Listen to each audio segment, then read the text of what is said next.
Hi, hello. I am Kyle Petty, and I am back with another episode of The Kyle Petty Show, a podcast for Long Island theater, where this time I spoke with my friend Jeff Pangburn regarding his upcoming production in A Waning Gibbous Moon, opening at BACCA Arts Center in Lindenhurst with the Alternative Theater Company.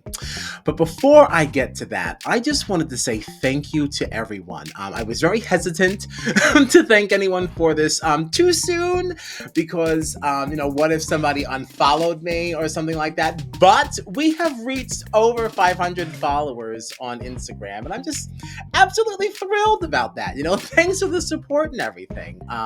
It's been a really fun ride, even though I kind of took a little bit of time off. We got a little tired. Hallmark Plus launched. There was just other things going on. I had to catch up on my movies.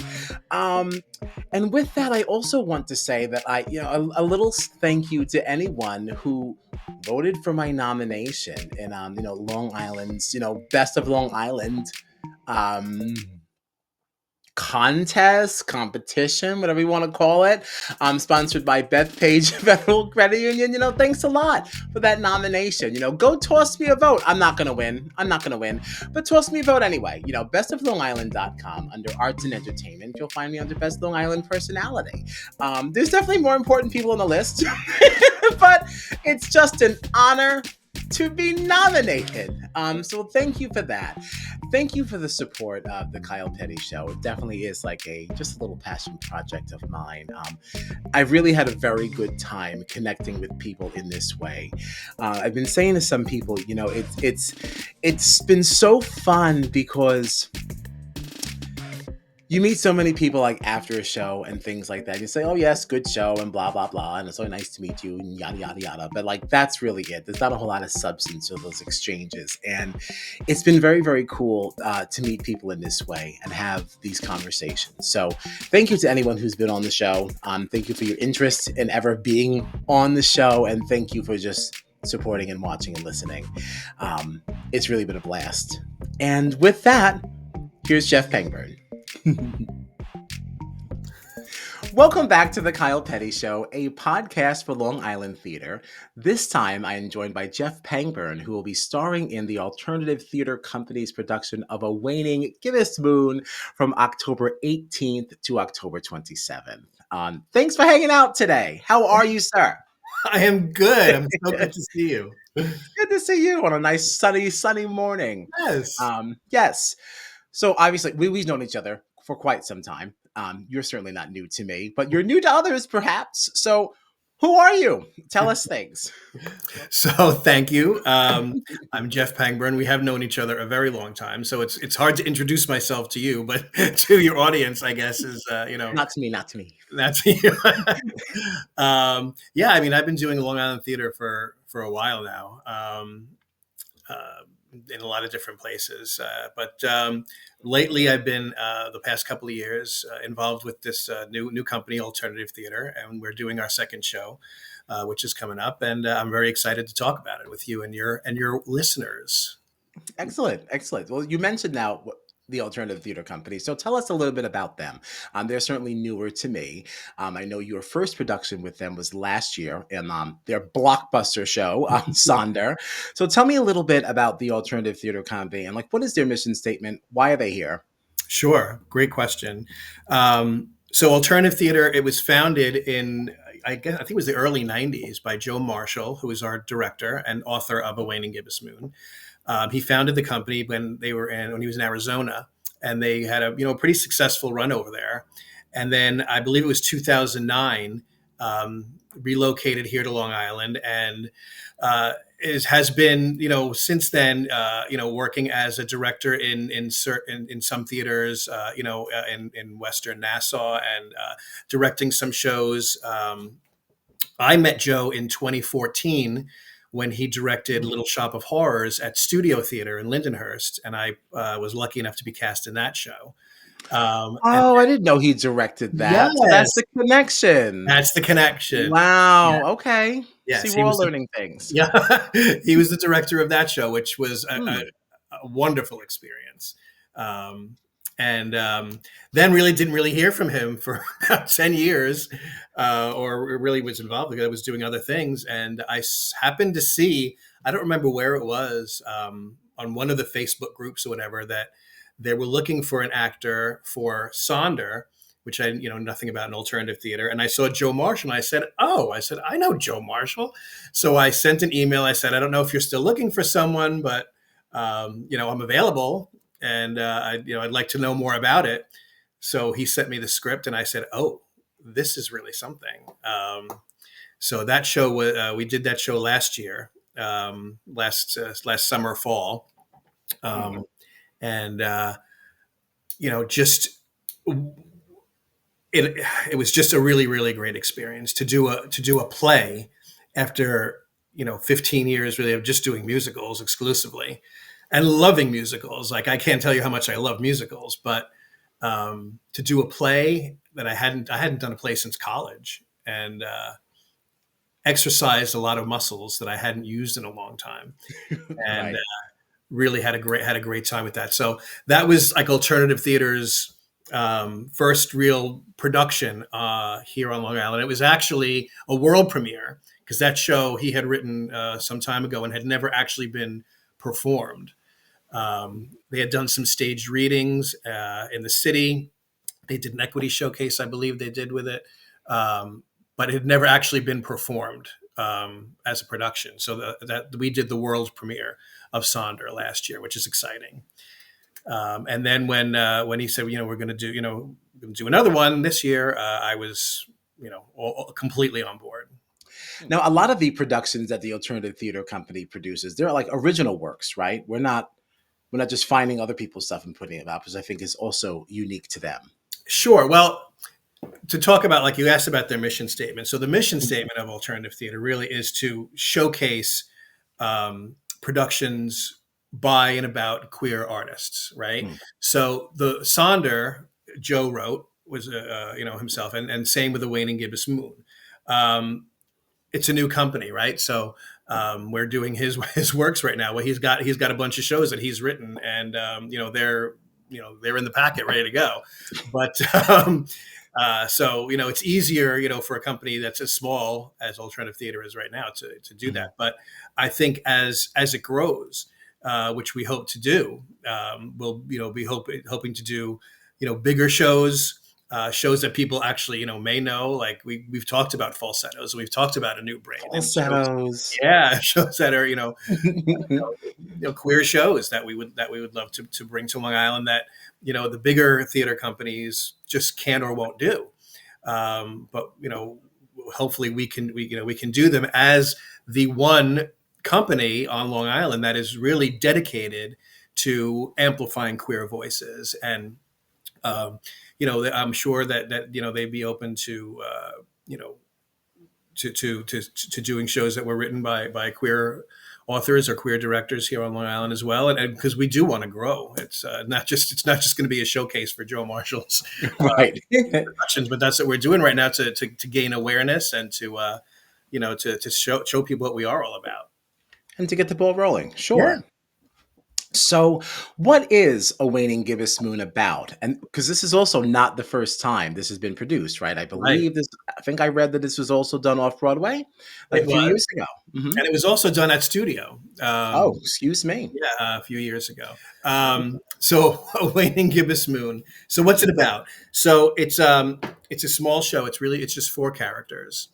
It centers on Mark, who is a dancer on Broadway and off Broadway, and he meets someone and they have a date, and no spoilers, it does not go great. But then the other characters are introduced, and it's kind of it's how these four interact with each other. And it's Mark is pretty much obsessed with, or has a real thing for his best friend, who is straight. And so I think there are some people who can empathize with that, and the struggles that he has with that. And it's it's a lot of dialogue. It's a lot of heavy stuff, as that's how Joe writes, which I really like. There is a lot of dialogue, but there's not a wasted line in there. Mhm. Everything means something. I found that out with Sonder. Like every line you say, there's no throwaways. So, Right. There's an intention behind it all. absolutely. Mhm. Again, which is just so great about doing a play. You really get to know the motivation behind the character. You can create their whole backstory, and really get to know why they say these things and what led up to this, and what traumas or happinesses have they been through to get them to this point. So, you don't always get to do that in a bigger musical or anything. You're just kind of getting to the next song. But here it Right. is, right? Well, that brings me to my next question. I'm saying right, but I've never been in a play and I won't do it. I don't think I have any value in that space. Uh, But so so silly. would you, as a performer, do you have a preference? I can't say I have a preference, because I love musicals. I just love the I love doing a big brassy musical. I love Mhm. just it's just I fell in love with musicals at a very young age. So to be able to do the musicals that I've done, like, I've been very fortunate to be cast in some incredible roles and played in some incredible shows across Long Island, and to wonderful audiences. I've been very, very fortunate and blessed. However, to do a play as an actor, which I consider myself first, I am an actor first, a singer second, and a dancer never. Um, but Only um, after a few cocktails and in the darkness. well, yeah, well, we know about that. But anyhow, um, but as an actor, which I do consider Mhm. myself an actor, it has been such a privilege and such an exercise to really, get to, like, learn all these lines, and really get to know your character, and really bring something to the stage that, Sonder, it has had a lot of funny moments, but not necessarily a comedy. I don't know what you would call it, and the same thing with this show. I basically it's a lot of heavy material in this show, but Mhm. I'm kind of the comic relief. Like, I'm the character actor. I have the least to do in the whole show. Of the four actors, I will tell you, I have the least to do. But I come in and kind of break up a lot of the heavy stuff by, having a lot of funny lines. And again, I connected with this character very, very quickly, as I told Joe, and I'm having a ball playing him. But just so I can't say for sure that I have a preference of either one. There is Mm. just so much beauty and excitement in both. So Mhm. I'm just about the show. I think you know that I don't audition for every single show that's out there. I wouldn't do any show just to do a show. I know there are No. people that want to do. I just want to be part of it. I just want to be in the show. That's never really been me.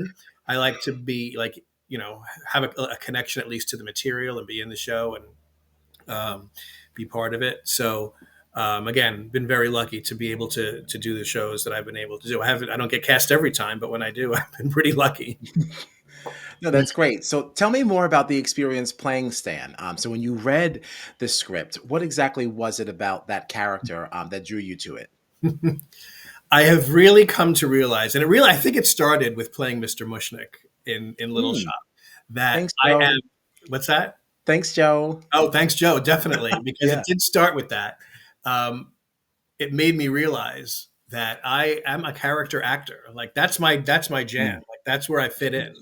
Um, it's tough, because there was a big layoff between me doing shows in high school and college, and then going into regional theater, or my first show at CAP in 2006, which was there was like a 15-year layoff in between. Yeah. And previously, I had, been a very slender person with a lot of good hair, and got cast in a lot of the ingenue roles, and was very used to that. But now, like, I'm well past my leading man days, but so I have fit very well, I think, into these character roles. And Stan is the ultimate character role. When I read this script, I knew his voice instantly. I don't know why, Mm. but I knew exactly how I wanted to play him. And so far, so good, according to Joe. So, I'll leave that to him. It's it's his character, but he's allowed me to really run with it. Um, and as soon as I read it, I said, I want to play this role. I absolutely have to play this role. Mm. Um, so yeah, he did let me read it first, and then we had the auditions and everything. But oh boy, as soon as I read it, I said, "Oh, I have to do this. I have to do this." As I said, I have the least to do, but boy, Mhm. oh boy, I have some moments that I am just having a ball with. So, for a role that is really resonating with you, what challenges have you faced during the rehearsal process in getting to know Stan and Mm. creating that character? Yeah, well, I tell you, and as I said, I did connect with him very quickly, and I'm not quite sure why, because we are kind of different in a lot of ways. Mhm. But maybe it's just the way Joe writes. I found his voice very quickly. Um, what has been challenging, I would say, is just really the sheer amount of words in it. And Stan actually kind of does take there's a change in him a bit from Act One to Act Two, which is really only 4 months later. Let's have our Kyle Petty coffee. Mm. Mm, Throwback merch. absolutely. We love a good throwback. Uh, Right. but there is a change in him between Act One and Act Two, which takes place just really 4 months later. But there's been a lot of changes in those 4 months, and uh, so that's been I don't know, challenging, but exciting. I Mm. guess what I haven't mentioned about A Waning Gibbous Moon is that a lot of it is told through dance.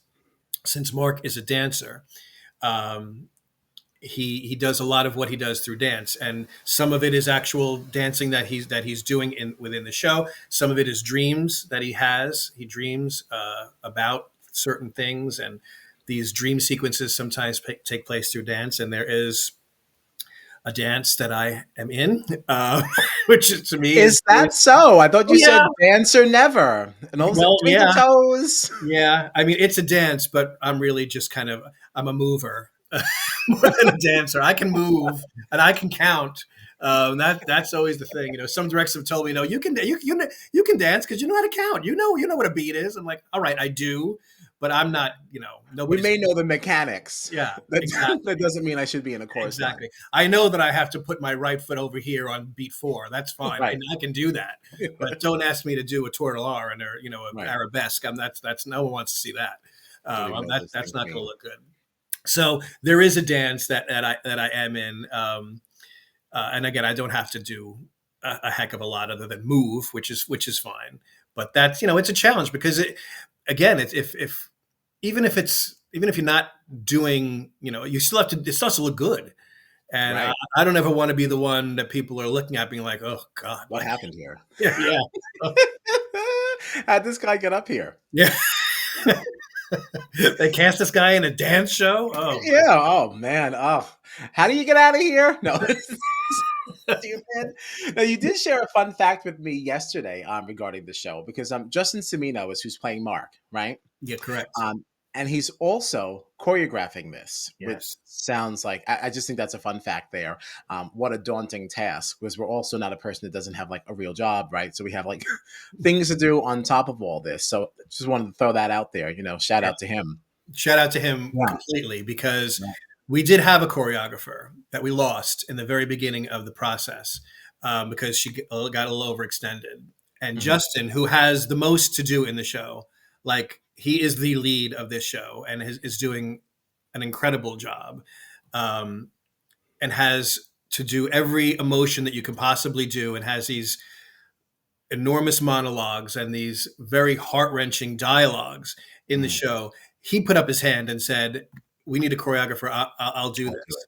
And my gosh, like he's doing and he also started a new job during this whole thing. Like he has so much on his plate, but like I just so like he's just done it all, and he's going to be terrific. And um, I hope that the audiences won't see how much blood, sweat, and tears like he put into this. That it will look very easy, um, Mhm. because he's doing a lot.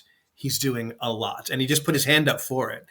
Um, Yeah. you No, I'm and excited to see him in this. yeah, 'Cause I remember him from like old school CM days, yeah, which we now call old school CM days. right, Like anytime pre-COVID, which is not Right. really Yeah. old Yeah. school CM like Yeah. at all. The late But aughts, not even the late aughts, the late teens, the right, 2010s. yeah, it's like that. It was not old school CM, but it certainly feels like that. It does. What's your favorite moment in this show? Ooh, there are many. But I will, and I referenced it earlier. There is a Mhm. change in Stan from Act One to Act Two, and there's uh, my scene in Act Two. It's Act Two, Scene Two, where you do see it's kind of maybe a little bit of a surprise. So I'm not going to spoil it, but there's a little bit of a surprise that happens there, and just the difference in him because the the the earlier part of the show, I'm very like again, I come in and I've got all these little sarcastic comments and I throw little jokes and there's a lot of banter between Justin and me because our characters are roommates and we don't really care for each other, quite frankly. At this point, we probably did at one point, but we've been living together for a while and really not kind of getting on each other's nerves. Mm. So there's a lot of banter between us, a lot of little fun little things that we throw at each other. Um, but in Act Two, that things have changed a little bit, and it's a great part of the story, great part of Stan's story, and I really enjoy because it's really my last scene in the show, and I enjoy like ending my time on stage the way that I do because it's very nice. Okay, I'm excited to see it. Now, you're not new to Long Island Theater, as we said before. You've been in countless productions all across the island. What is one of your favorite Long Island Ooh. Theater experiences? Oh my God, there have been so many. I've, like I said, to do some of the shows that I've done. I still can't believe some of the shows that I've been able to do. And not Um, even just as a performer, right? yeah, Because you stage managed before, you've directed yeah, before. So, yeah. yeah. And again, that's all. Like when you talk about it now, like we're talking now, it really just makes me realize like how lucky I am to be able to do what I have done in the time that I've been in Long Island theater. It was when my first show back, the first show I did was The Music Man at CAP in 2006 when CAP was in Old Bethpage, Mhm. and a friend of mine and we went out to audition for it like kind of on a lark. Like we had done shows before in high school and we're like, oh, like we saw an ad in the paper, like that's how long ago it was that they were auditioning. So we're like, do you want to do this? Like, oh, sure, let's go down and do it. Like when we went to a music store, it might have been Sam Goody, whatever. We picked out sheet music Sam that we were going Goody. to audition with, right? Like that. Like talk about 2006, talk about old school, right? So how That different things were then, was like my first job. right? And so we Yeah. went down and we auditioned and we both got in the show. I could not believe the talent that is out there of people that were working, like me, doing day jobs, and then come and do a show at night. Teachers, doctors, lawyers, whatever they were, and then they come and they do this show at night, and like I said, these people could be on Broadway, like, and they could. And some of them have. Some of the people that you and I have worked with have gone on to be on Broadway. Yes. Um, so that really that really like shocked me when that first show, and as soon as I did that show, I'm like, well, I just have to keep doing this, and I haven't stopped really. So to have a favorite, I mean, I think any time that I've done a show for the first time at a theater is very exciting, right? Like to, Yeah. to, to step out on a stage for the first time to an audience in any and have that picture in front of you of you've been performing to an empty house rehearsing, and then all of a sudden it's filled up and the Mhm. lights go down and you see a full house of See the full 40. house. It's like electric in there, like It the is like there's energies. a Yeah. buzz, right? Like Mhm. so, Yeah. anytime that happens for the first time, like you get that new, the first time at CAP, in that you remember old CAP had that 3/4 round stage. You Yes. had people on Mhm. all sides of you. That was like almost 300 people, and that was very, very like wow, exciting. And then like CM is just like with the chandeliers and like the people like it's just a real like true like proscenium theater, right? And then Mhm. Theater 3, which is, I think, the gold standard of Long Island theater. Like that beautiful old house and just to know like how the history there, right? And to that big long auditorium that goes back forever, and to have that filled up. Um, Anytime you're able to do a show for the first time somewhere, it's very, very exciting. But I've been like Bullets Over Broadway. It was just a Mm. fantastic show. Memphis at CM. Memphis was, that production could have moved right onto Broadway. I think that I, production of Memphis. I would agree. Right? I'll always be a little salty that I wasn't in it, but it was damn good. Yeah. Yeah, yeah. Um, and I'm going to go really, really way back to something that I thought of this morning when you sent me these questions, and I'm like, I did a children's theater show at Old Cap in Old Bethpage called Honk.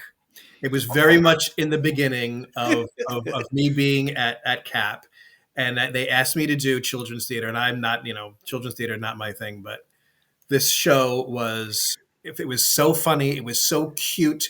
We had little kids and we had adult, and it was just adorable. And the show itself, if you know Honk, it's just adorable. But that show, and I didn't realize it until it actually happened. Like my character, I played a duck, a drake, I kind of opened the show with a little song about the barnyard and everything. And I didn't realize until I was actually going on for the first perform, because you know how children's theater is. It's like guerrilla theater. You rehearse Mhm. where you can and when you can, and it eventually just all comes together. Right, Somewhere right. at 10 o'clock in the morning on a Saturday, you're all of a sudden you're doing this. You meaning in like the Dunkin' Donuts parking lot? Because Yes. So yeah, the show is about the first show is about to go up, and I'm realizing I'm standing in the wings, and I'm thinking about, I'm like, oh my god, like I have to go out there alone and sing a song right now. Alone. I've never done that before, ever. Standing on that stage alone on that, yeah. there's an audience there. Like I almost like fell out right there. But that show, I have that show will always be just very special to me. It was just Mm. my first, not even my first children's theater show, because I had done 101 Dalmatians there for children's theater before that. But Honk, there was something special about that show, that production. And the fact that, again, it was my first time actually stepping onto the stage, open a show, the lights come up, and it's me singing this. Yeah, people don't talk about that enough. Like being on stage alone is actually terrifying Oh if my you've God. never done it before, because we all have It's still solos and terrifying. things like that. What are you Yeah, and talking about? even I've never done it. It's still terrifying. it's always terrifying. No, because like you have a solo and you don't realize, even though you put a lot of pressure on yourself and you're feeling that anxiety, it's still like, well, there's other people on stage. You feel a little bit safer. When you walk out and you look to your left and your right and there's nothing there but like a chair, maybe a wayward lantern. It's like it's like, what am I supposed to do here? Like it's all me. Yeah, it's horrifying. Oh yeah, Yeah, but great, yeah, horrifying, but but great, thrilling. You get yeah. there, your adrenaline, and you just feel so good. So yeah, so that was good. I mean, uh, the two shows that I'd done at Theater 3, Saturday Night Fever, which I didn't have a lot to do, but an iconic show, and I had to, one of the few shows that you and I had actually been able to do together. Yeah. Um, that was my first Theater 3 experience. It was fantastic, and Curtains after that. Another wonderful production there. Loved that show. Um, so yeah, there's been a lot. There's been a lot that I've been, happy to, and I really can't leave out A New Brain, which you and I got to do at CAP. Oh, Um, it's very special. Very, very special. Like a show that, Still dying for another chance to do it. yes. Jeff Santel will have Somebody, no part of it. He'll have no part of it. no, It's a we beautiful tried. show. I'll see you in it. But otherwise, We tried. you can take a flying leap. We're appealing to you again. I am coming to you once again to ask you to please produce a new. What's your favorite or your funniest like on stage moment? I know you're full of stories. Wow. I don't know if this is an on-stage moment, but Uh-oh. it's something that I did remember. And it goes back to Memphis. Mm. If you remember the set of Memphis, one of the set pieces was the radio booth, Mhm, right? yes. The DJ booth. that that Bobby would be in, or whatever, and that set piece, it was pushed out when we needed to, and then when the scene was done, it was pulled back in underneath the elevated walkway there, right? And like something would come in front of it, or a curtain, but it was pulled back underneath that trestle. And there was just one door, on the, to your left to get out. So during tech week, it was one of the final techs, I think it was. I was one of the scenes ends with me alone in the booth, and it ends, and as it gets pulled back, a dance starts to happen in front of it, and there's a whole big thing, right? And as the booth is coming back, so what ended up happening was they pulled the set piece back under the trestle, and the scene is going on, and I go to leave the booth, and the way that they had pulled it not back far enough or too far back, that the door was now against a support of the elevated trestle, and I couldn't get out. So I'm stuck in this booth, and what can I can't like scream. First of all, there's a whole big thing going on in front of, that no one's going to hear me, and I don't want to be like, help, Right. So I'm like looking around, like the front of it is all glass, but there's a curtain there, and I'm like kind of really trapped. I'm like, oh my, am I going to be stuck in here until God knows when? Like, everyone's going to be end of the act, and no one's going to be able to find me. You can't see me, and I'm trying to push this door, and I'm like kind of like trying to knock, and then finally, the stage managers like just found me in there and got me out, and we just laughed all the way back to the dressing room, like doubled over, like, oh my God. Well, thank you, Madame Wenchel. Yes, it was. Amanda Wenchel found me and rescued me. And we just laughed so hard, like, and it was always at that, and then just like the notes, of course, they're like, make sure you pull it back so Jeff doesn't get stuck in the booth. Like, that was always a note. Oh, good time. I never heard that story. I never heard that one. Oh, that was a good one. Yeah. Yeah. We almost got out of here without doing your two truths and a lie. Hold on. Let me get my little pad. I wonder if you're going to get me, because I actually know you. That's the thing. When I was doing this, I'm like, what can I tell him that he doesn't know? I love it. Finally, I can freaking win. Everybody's always trying me. Like, just kidding. I have 3 cats, not 4. Get out of here with that crap. You're not even giving me a fighting shot here. I think that was Ari that messed with me like that. There's been a couple. Mm-hmm. Oh yeah, people be trying it. They be trying it. Like, I'm going to be the one to stump them, and it's like you don't really get a point for that. I mean, you won, but did you? Yeah. Yeah. All right. So what do you have? Okay. So, number 1, I have done several shows 2 times, but I've only done one show 3 times, and that show is High School Musical. Number 2, excluding the East End, I've been cast at least once at every what you'd call major theater on Long Island. And number 3, I was voted most talented in my high school graduating class. Okay. So number 1, you've done several shows 2 times, but only one show 3 times, and you're claiming that's High School Musical. Right. Number 2, I'm excluding theaters on the East End. You've been cast in all major theaters at least once. And 3, voted most talented in high school. I believe that one because you did theater in high school. I feel good about that. This number 1, too many quantifiers. Because here we are again with these damn numbers.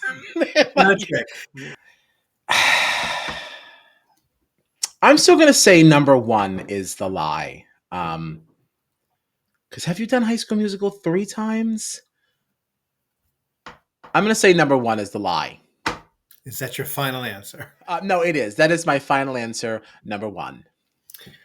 I beat you. I can't believe it. Damn it! 3 is the lie. I was actually the runner-up for most talented in my Oh, high school.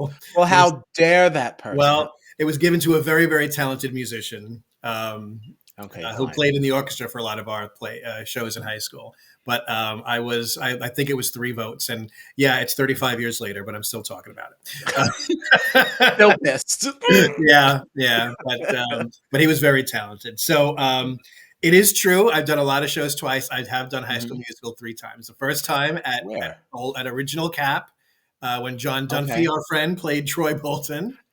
Um, Oh, okay. the second time was at Rockville Center Southside High School in Rockville Center for a charity, Kids Performing Who Care, where Danny Quadrino, now our Broadway boy, Wow. played Troy Mhm. Bolton. And the third time with Cap again, but when they did it at the Long Island Children's Museum, which of course, you remember that Yes. show. I Um, think I remember it better than some of the cast members. I think you do because you were pretty much every one of those, and that was Yeah, a I great think production too. I have to say, it's High School that Musical. was a fantastic It was production. wonderful. I think I only missed 2, Okay, like Mother's Day and the one other random time I had yeah, something else better to do. probably. But during that time, what else could where else would you wanna be? It was great. It was a really good show. It was, Yeah. and I played the coach, of course, Coach Bolton, Mhm. all 3 times, and it was a lot of fun.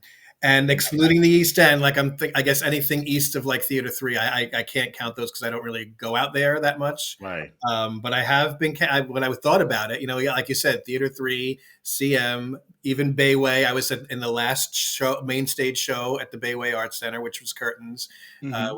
which was nice.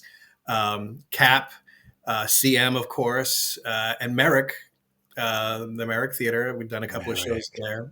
Yeah, I miss Merrick. I really Yeah, liked working there, because yeah. I don't think they really do, like, formal seasons anymore either. It looks like they just kinda do, like, a summer show, and then everything else seems to be, like, educational, like, youth Mhm. classes and It's a shows. it's a very comfortable place to work. Everybody's really nice there, and like Mhm. that the stage, that crescent stage is a little bit odd, Love but it. it's kind of nice, right? It's not. It's Well, see, I like it for the shows that I would do. Like, I yeah, think of Smokey Joe's Cafe yeah, there and yeah, how much fun it was to sing at the edge of that stage and have the experience of, like, people being around you like that. It's just, I don't know, just very intimate feeling. yes, Yes, and it's very easy to I feel I like to make connections with people when I'm performing, and, like, when you're doing a cabaret like that, you can really look right at someone, and, like, have a moment, if you're comfortable with things like that. right. Otherwise, that can actually probably terrify other people, like, from being there. Like, those people in the front row, I mean, they're right there, They are. They're right yes, there. if you have a spitty mouth, they're gonna get blasted. Yeah, So, yeah, but I like that space a lot, I yeah. just I do too. I do yeah, too. yeah, So yeah, so pretty much all of them when you think about it, and I've been in all 3 iterations of Cap.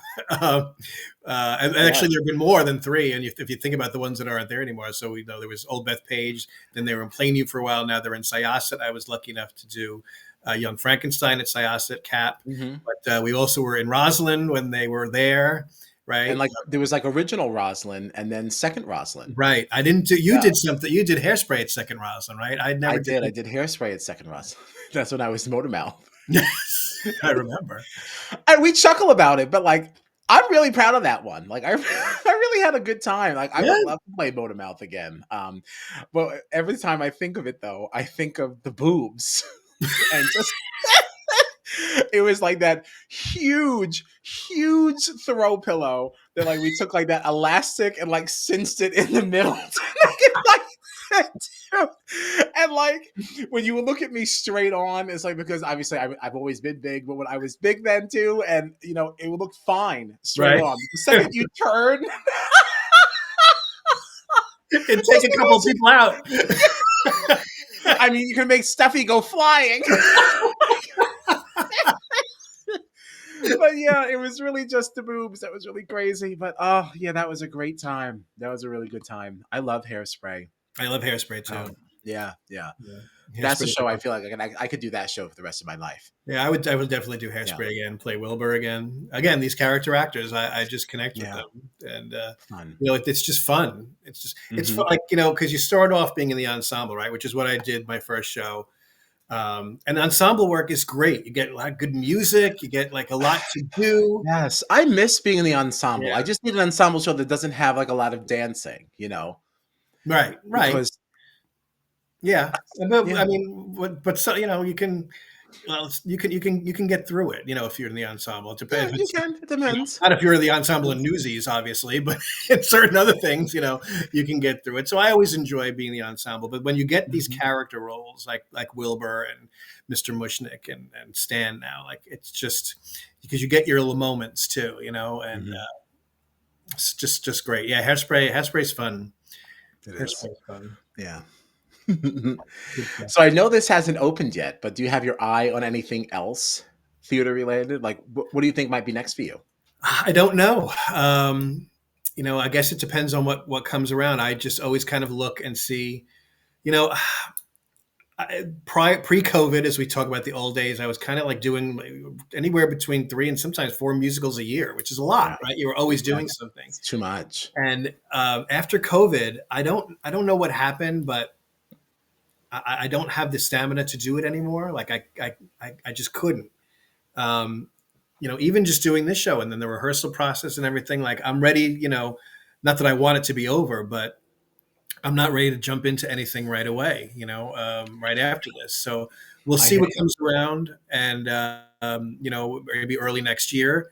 But, I'm certainly, if it's the right show and the right part, I'll certainly go out, for it. Mhm. Uh, but there's nothing, on the horizon right now. There's nothing, even that I'm looking at. I've been looking at the upcoming seasons, and there's some things that maybe I could think about, but nothing that has jumped out to me. I'm like, oh, I have to do that. Well, I think a lot of what has changed too is that, like, we are also almost like 5 years older. Like, that is Yeah, significant. it And it's like, is. we're tired. We No, really. need us. Like, but thanks a lot for hanging out. This was a Oh, really, really good time. I'm so glad I finally Uh, got on. yeah, and it's a nice way to bring this thing back, because Yes, I was kind thank of you. running out of motivation in a little way. And Oh I no, Oh, not in a bad way. This is, life it happened. is. If we're going to be completely honest, Hallmark Plus launched the beginning of September, and that was it. I shut everything down. Louis Bianco was the last person we had on. I was like, and that was in August. It's Hallmark's fault. But yeah, this is a really good time. Thanks for spending some time with me. Thank you so much. Always great to spend time with you, even virtually. Thank you again to Jeff Pangburn for joining me here on The Kyle Petty Show. You can catch him in the Alternative Theater Company's upcoming production of A Waning Gibbous Moon, opening on October 18th and running until the 27th at BACCA Art Center in Lindenhurst. Tickets can be purchased right on their website, awaninggibbous.moon.com. Simple enough, right? Thank you to them for that. You can find my full review of the show, I would say early next week. I don't want to be beholden to a certain date, but yes, definitely early in the week. You can find that on my website at thekylepettyshow.com. Please consider tossing a follow to the Instagram, The Kyle Petty Show. And, thank you for supporting Long Island Theater, and thank you for supporting, well, me. Thanks a lot. I'm out of here. Right? Thank goodness. Enough. Oof.